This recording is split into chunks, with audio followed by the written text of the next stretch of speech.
G'day guys, Andre here from Acclaim Wealth Solutions. And today I'd like to talk to you about the financial hangover that you're going to have this Christmas. You know the one, too much festive cheer, few too many drinks, etc, and that big festive credit card bill that you're going to have after Christmas. Sound familiar? Well, today I'm going to give you a few of those hangover tablets and cures for that post-Christmas hangover. So stick around, let's have some fun. So we're coming up to that time of the year where it's nearly Christmas and New Year's, it's just around the corner, and we're starting to already dread the aftermath of what's been another overindulgent, expensive, festive season. Too much wine, too much food, but more importantly, too much spending and overindulgence over the Christmas season. And of course, at some point, you're gonna have to pay for that overindulgence, whether it be going to the gym, walking a few more Ks on the treadmill, or the other ways, you're gonna have to pay for that credit card bill that's maxed out and replenish your drained bank account. Have you ever had a Christmas just like that? I'm sure you have. Most of us have. So one of the things that we do here at Acclaim Wealth Solutions is that we map out a plan to deal with Christmas over this busy time and deal with the onslaught rather than trying to fix it afterwards.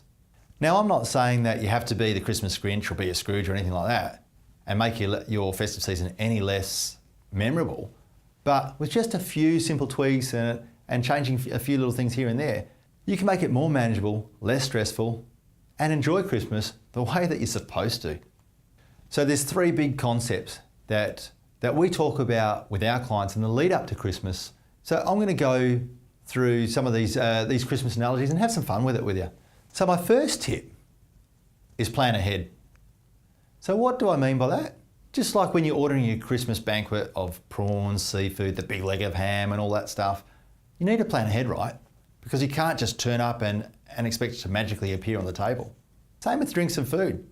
You could be buying those over the course of the year and store them or freeze them rather than buying them in one lump sum. Presents and decorations, for example, rather than going 2 weeks before Christmas is due and paying 30 to 40% more like everyone else does, you could buy those maybe in June or July and spread the cost out over the year. So tip number one is have a think about what you're spending on and pre-purchase it over the course of the year.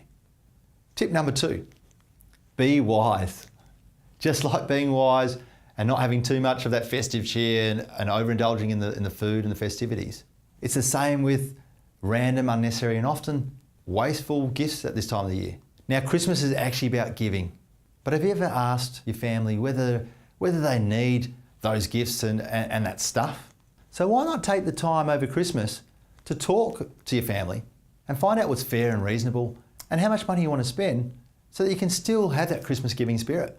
An example of one of our clients that has a large family, they decided to put all the adults' names into a hat and pull out an adult's name, and that person became the person that they bought something for on behalf of the family over the year for Christmas and their birthday.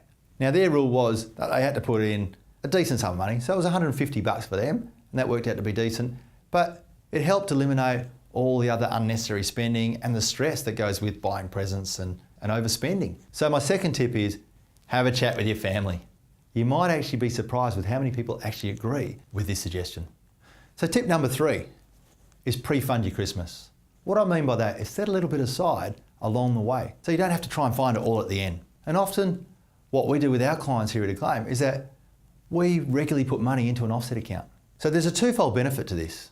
First one is it forces you to save. So you don't have to come up with all that money as a lump sum at the end of the year when it's really expensive.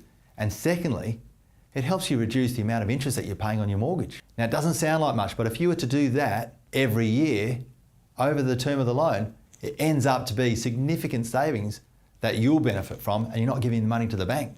It's all about doing those little 1%ers and utilising all the available opportunities that make things work for you and help your money work smarter. If you implement these things, you're ahead of the game and you'll be well in front over Christmas time. And it'll be a quality Christmas that you'll have. Your money will be working harder for you and your family, and that's a surefire way to get over your Christmas hangover. If you'd like to know more about any wealth creation or debt management strategies, just visit my website, find a contact me section and give us a yell. It's the easiest way to contact me. Otherwise, hit the like and share button and send me a message and I'll see how I can help. Anyway, that's it for today's Acclaim Wealth Insight. Have a magic Christmas and New Year, and I hope it's a successful one for you. Take care, stay awesome.